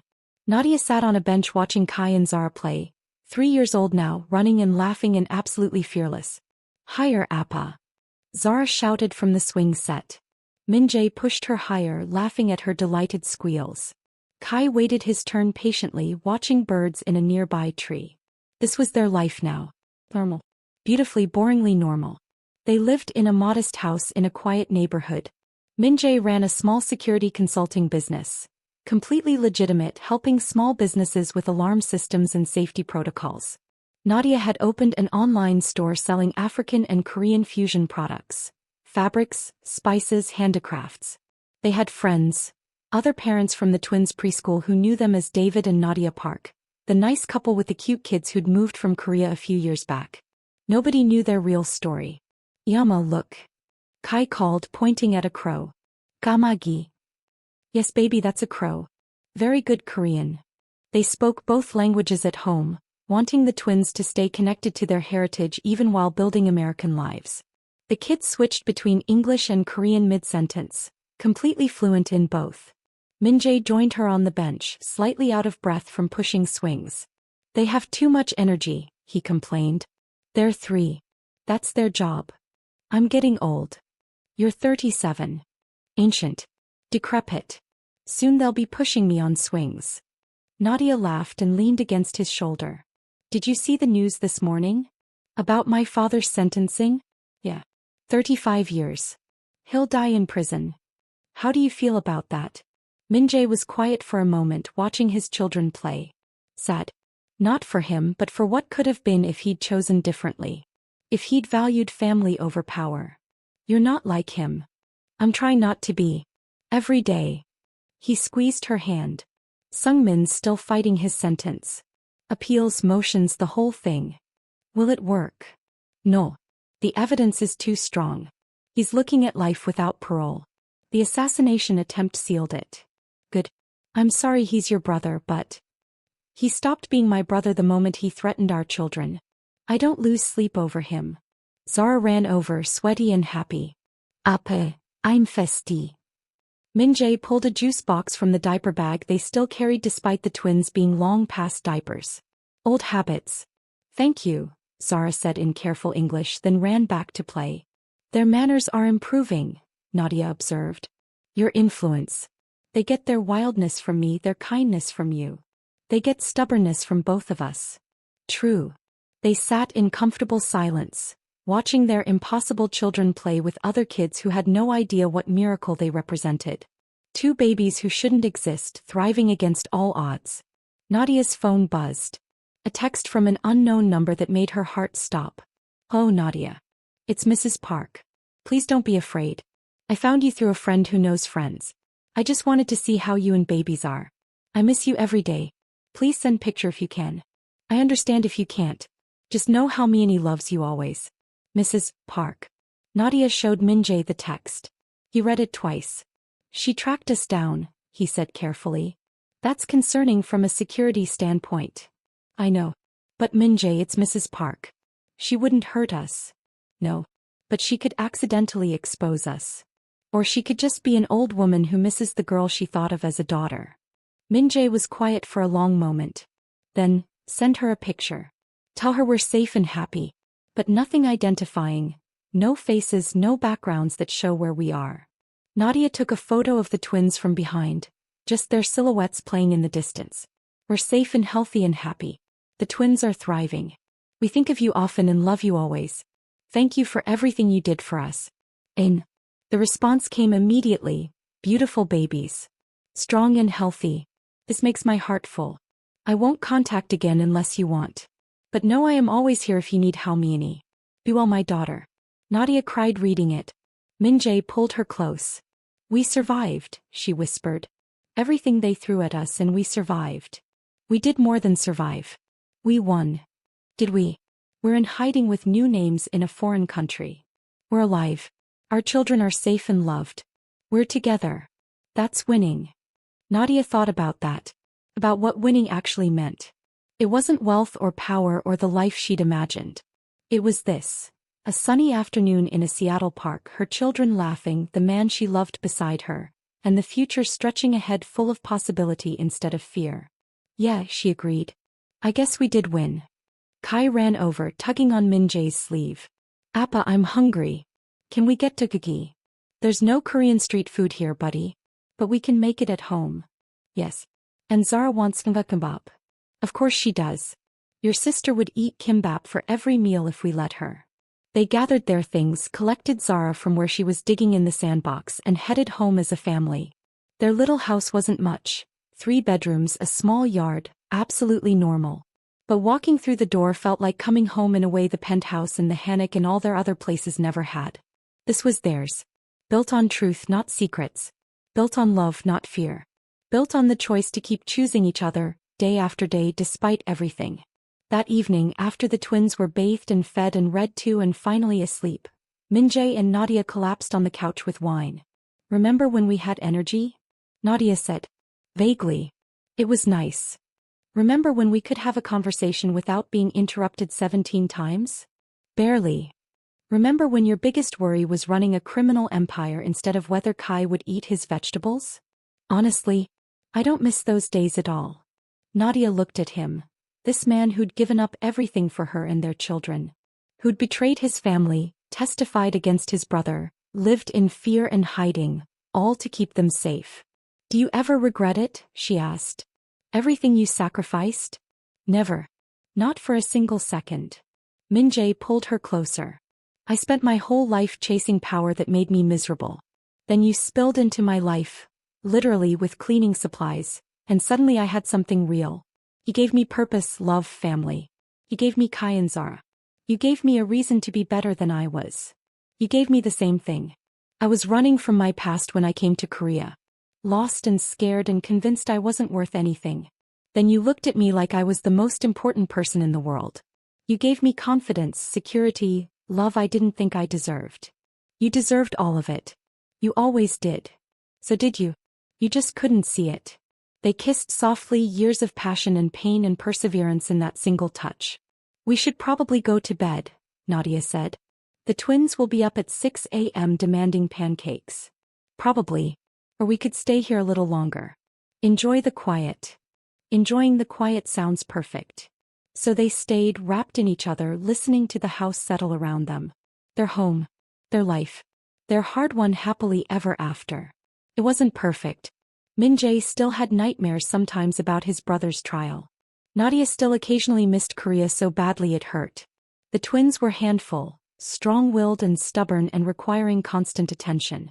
But it was theirs. Real and messy and beautiful. And that morning so long ago, when Min-Jae had fired his maid without looking at her, neither of them could have imagined this future. These children. This love. This life. Impossible things had become their reality. 2 babies who shouldn't exist. A love that survived betrayal and danger and witness protection. A family forged in fire and proven in sacrifice. perfect in its imperfection, extraordinary in its ordinary moments. "I love you," Min-Jae whispered into the quiet. "I love you too," Nadia whispered back. And in their bedrooms down the hall, Kai and Zara slept peacefully, completely unaware that they were miracles, that their parents had moved heaven and earth to keep them safe, that their very existence had rewritten two broken people's futures.